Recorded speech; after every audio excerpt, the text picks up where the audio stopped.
வணக்கம் நண்பர்களே. நாம இன்னைக்கு இந்த வீடியோல என்ன ஒரு முக்கியமான தகவல பத்தி பார்க்க போறோம் அப்படின்னு சொல்லிட்டு பார்த்தீங்கன்னா, சாய் சில்க்ஸ் ஓனர் ராஜி வந்து அவங்களுடைய சொந்த அபார்ட்மெண்ட்லேயே கொடூரமான முறையில கொல்லப்பட்டிருக்காங்க அப்படிங்கிற ஒரு விஷயம் தான் இன்னைக்கு சமூக வலைதளங்கள்ல மிகப்பெரிய வைரலா போயிட்டுருக்கு.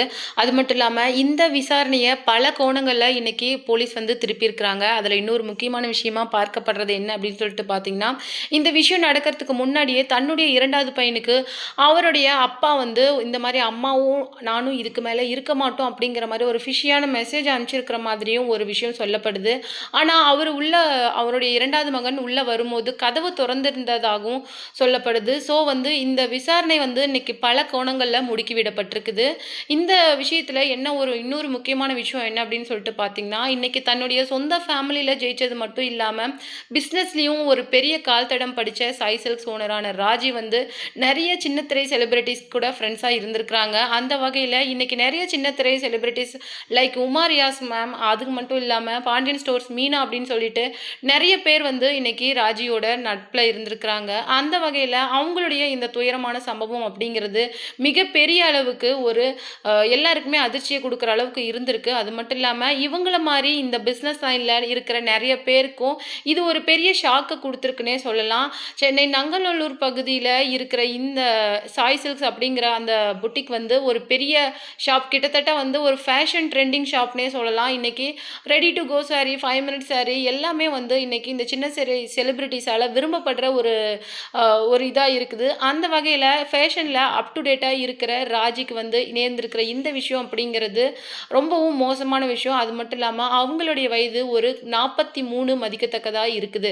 அப்படிங்கிறது தான் ஒரு பெரிய இழப்பா பார்க்கப்படுது. இன்னொரு முக்கியமான விஷயம் என்ன அப்படின்னு சொல்லிட்டு பார்த்தீங்கன்னா, அவங்களுடைய இந்த துயரமான சம்பவத்த கண்டு அவங்களுடைய 2 மகன்களும் கண்கலங்கி இருக்கிறாங்க.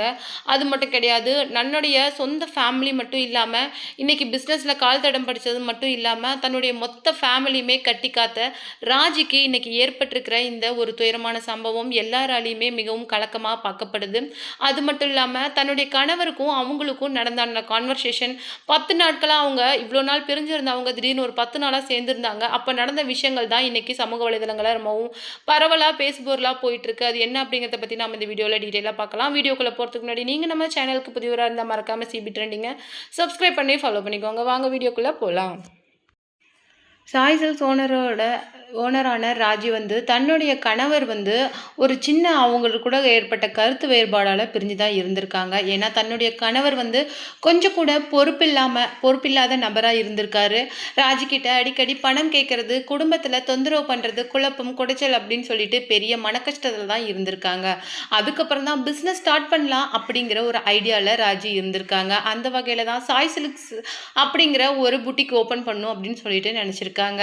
அது மட்டும் இல்லாம இன்ஸ்டாகிராம்ல ரொம்பவும் வைரலா போயிட்டு இருக்க அவங்களுடைய சாரி, அது மட்டும் இல்லாம அவங்களுடைய அசுர வேக வளர்ச்சி இதெல்லாம் பார்த்து பொறுத்து கொள்ள முடியாம அவருடைய கணவரான 52 வயது மதிக்கத்தக்க சுப்பிரமணியன் வந்து என்ன பண்ணியிருக்காரு அப்படின்னு சொல்லிட்டு பார்த்தீங்கன்னா, நான் உன் கூட மறுபடியும் சேர்ந்து வாழ விரும்புறேன், தயவு செய்து என்னை ஏத்துக்கோ, மறுபடியும் நான் எந்த விதமான தப்பும் பண்ண மாட்டேன் அப்படிங்கிற மாதிரி சொல்லியிருக்காங்க.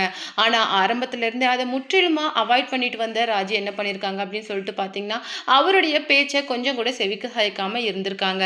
ஒரு கட்டத்துல அவர் வந்து ரொம்பவும் மன்னிப்பு கேட்டு மன்றாடவே அவருடைய சேர்ந்து வாழ அப்படிங்கிற முடிவை அவங்க எடுத்திருக்காங்க. அந்த வகையில கொஞ்ச நாளா தன்னுடைய அக்கா வீடான மதுரையில வந்து ஸ்டே பண்ணிட்டு இருந்த அவர் வந்து ஒரு 10 டேஸா ராஜியோட அவங்களுடைய நங்கநல்லூர் அபார்ட்மெண்ட்லயே ஸ்டே பண்ணியிருந்திருக்காங்க. 10 நாளா மனைவி பண்ற எல்லா விஷயத்தையும் கூட இருந்தே ரொம்பவும் நெருக்கமா க்ளோஸா வாட்ச் பண்ணிட்டு இருந்திருக்காரு சுப்பிரமணியன். அது மட்டும் இல்லாம அவங்க பிசினஸ்க்காக யார்கிட்ட பேசுறாங்க, யார்கிட்ட கடை வாங்குறாங்க, என்ன விஷயங்கள் எல்லாம் பண்ணிட்டு இருக்காங்க அப்படிங்கிறத இன்ச் பை இன்ச்சா வாட்ச் பண்ணிட்டே இருந்திருக்காங்க.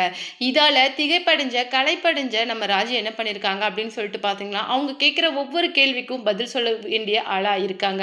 இதுக்கு இதுக்கு எதுக்காக பணம் வாங்கினேன், அவங்க கிட்ட எவ்வளோ வாங்கினேன், இவங்க கிட்ட எவ்வளோ வாங்கினேன் அப்படின்னு சொல்லிட்டு ஒரு பக்கம் பிஸ்னஸ்ல கான்சன்ட்ரேட் பண்ண முடியல, கடன் தொல்லை ஜாஸ்தி ஆயிடுச்சு. அது மட்டும் இல்லாம இன்னொரு பக்கம் கணவரோட இந்த பக்கம் டார்ச்சர் அப்படின்னு சொல்லிட்டு மிகுந்த மன உளைச்சல் குழப்பத்துல இருந்திருக்காங்க. ஒரு கட்டத்துல இது பெரிய பிரச்சனையா ஆகவே கொஞ்சம் பர்ஸ்ட் அவுட் ஆயிருக்காங்க ராஜி. இதனால கோவப்பட்ட சுப்பிரமணியன் என்ன பண்ணியிருக்காரு அப்படின்னு சொல்லிட்டு பார்த்தீங்கன்னா, உடனே வீட்டை விட்டு வெளியேறியிருக்காரு.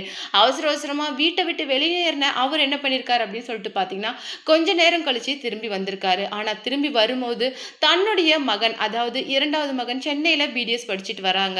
அவங்களுக்கு மெசேஜ் பண்ணி, இந்த மாதிரி நானும் அம்மாவும் இதுக்கு மேல இங்க இருக்க மாட்டோம். உனக்கு சாப்பாடு வச்சிருக்கிறேன், நீ மறக்காம வந்து சாப்பிட்டுரு, நல்லா இரு அப்படிங்கிற மாதிரி நிறைய விஷயங்களை எமோஷனலா பேசியிருக்காங்க.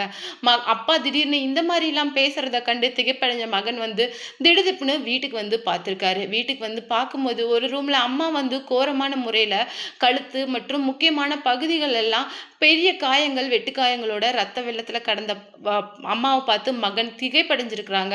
இன்னொரு பக்கம் தந்தை வந்து என்ன பண்ணியிருக்காரு, தன்னுடைய உயிரையும் ஒரு பக்கம் மாய்ச்சிருக்கிறாரு. அது மட்டும் இல்லாம அவங்க இந்த மாதிரி இருக்கிற இந்த சூழ்நிலையில கதவும் ஒரு பக்கம் தொறந்திருக்குது.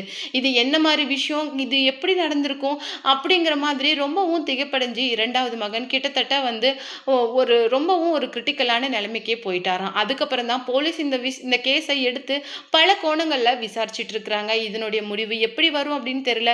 மேபி கணவன் மனைவிக்கு இடையில ஏற்பட்ட சண்டைனால இது பிரச்சனையாகி அவங்க 2 பேருமே ஒருத்தருக்கு ஒருத்தர் இந்த மாதிரி செஞ்சுக்கிட்டாங்களா, இல்ல வேற யாராவது 3வது நபரோட தலையீடு இருக்குமா அப்படின்னு சொல்லிட்டு இன்னைக்கு பல கோணங்கள்ல இந்த விஷயங்கள் விசாரிக்கப்பட்டு வருது. என்னதான் இருந்தாலும் சாய் சில்க்ஸ் அப்படிங்கிற ஒரு பெரிய புடவை சாம்ராஜ்யத்தையே இன்னைக்கு ஏற்படுத்தி இன்ஸ்டாகிராம்ல தனக்குன்னு ஒரு கால்தடத்தை படிச்ச ராஜி வந்து தன்னுடைய பசங்களை இன்னைக்கு மெடிசன் படிக்க வச்சு அழகு பார்த்தது மட்டும் இல்லாம பிசினஸ்லயும் கொடி கட்டி பறந்துருக்கிறாங்க. அது மட்டும் இல்லாம நிறைய சின்னத்திரை செலிபிரிட்டிஸோட ரொம்ப ஃபேவரட்டான ஒன்னாவும் இருந்திருக்கிறாங்க. அந்த அளவுக்கு லக்ஷ்மி பொட்டிக்கோட ஓனரான ஆனந்தி அளவுக்கு இன்னைக்கு பெரிய லெவல்ல வர இருந்த நம்ம சாய் சில்க்ஸ் ராஜி வந்து இப்பேற்பட்ட முறிவு அவங்களுக்கு ஏற்பட்டது அப்படிங்கிறது யாராலையுமே பொறுத்து கொள்ள முடியல. இதை பத்தி நீங்க என்ன நினைக்கிறீங்க? நீங்க இன்ஸ்டாகிராம்ல அவங்களோட ஃபாலோவரா இருந்தா மறக்காம உங்களுடைய கருத்துக்களை நம்மளுடைய கமெண்ட் பாக்ஸ்ல கமெண்ட் பண்ணிடுங்க. இது ஒரு புறம் இருக்க, ஜேம்ஸ் வசந்தன் அதாவது இன்னைக்கு டிஎம்கேவோட கைக்கூலியா மாறிட்டு வராரு. ஜேம்ஸ் வசந்தன் அப்படிங்கிற ஒரு விஷயம் தான் இன்னைக்கு சமூக வலைதளங்கள்ல ரொம்பவும் பாப்புலரா போயிட்டு இருக்கு. அதாவது தற்குறிகளா தருதலைகளா அப்படின்னு சொல்லிட்டு அவர் போட்ட அந்த பதிவு அப்படிங்கிறது மிக அசுர வேகத்துல ஒரு வளர்ச்சி எடுத்து பெரிய பிரச்சனையை இன்னைக்கு சமூக வலைதளங்கள்ல ஏற்படுத்தியிருக்கு. அவர் கார் கண்ணாடிய உடஞ்சிருந்ததை பார்த்தே இதை கண்டிப்பா டிவிகேவை சேர்ந்த தொண்டர்கள் தான் செஞ்சிருப்பாங்க அப்படின்னு சொல்லிட்டு ஒரு குருட்டுத்தனமான முடிவுல வந்து அவர் அந்த ட்விட்டை போட்டிருக்காரு. ஆனா அதுக்கப்புறமேலு கொஞ்சம் அனுமானிச்சு என்ன அப்படின்னு சொல்லிட்டு பார்த்தீங்கன்னா, நான் அந்த வார்த்தையை பயன்படுத்தியிருக்க கூடாது, அது என்னுடைய பிழை தான் அப்படின்னு சொல்லிட்டு ஜேம்ஸ் வசந்தன் ஒரு பக்கம் அதை ஒத்துக்கிட்டாலும் அந்த விஷயத்துக்காக அவர் என்ன சொல்லியிருக்காரு அப்படின்னு சொல்லிட்டு பார்த்தீங்கன்னா, நான் கொஞ்ச நாளைக்கு முன்னாடி தான் டிவிக்கே பற்றின சில விஷயங்களை பேசினேன், மேபி அதனுடைய ரிஃப்ளெக்ஷனாக இருக்கும் அப்படின்னு சொல்லிட்டு நான் தப்பாக நினச்சிட்டேன். என்னுடைய மனைவி இந்த விஷயத்தை பெருசு பண்ண வேணாம் அப்படின்னு சொல்லிட்டு பல தடவை சொன்னாலும் நான் ஒரு பதிவாவது போட்டு வைக்கிறேன், பிற்காலத்தில் நமக்கு யூஸ் ஆகும் அப்படின்னு சொல்லிட்டு நான் தான் இந்த விஷயத்தை செஞ்சேன். கண்டிப்பாக அது என்னுடைய பிழையை, நான் அதுக்கு முழுக்க வருந்துறேன், அந்த வார்த்தையை நான் பயன்படுத்துறது 100% தப்பு தான் அப்படிங்கிற மாதிரி விஷயத்தையும் ஒத்துருக்கிறாரு. ஜேம்ஸ் வசந்தனோட இந்த விஷயங்கள் தான் இன்னைக்கு சோஷியல் மீடியாவில் மிகப்பெரிய வைரலாக போயிட்டு இருக்கு.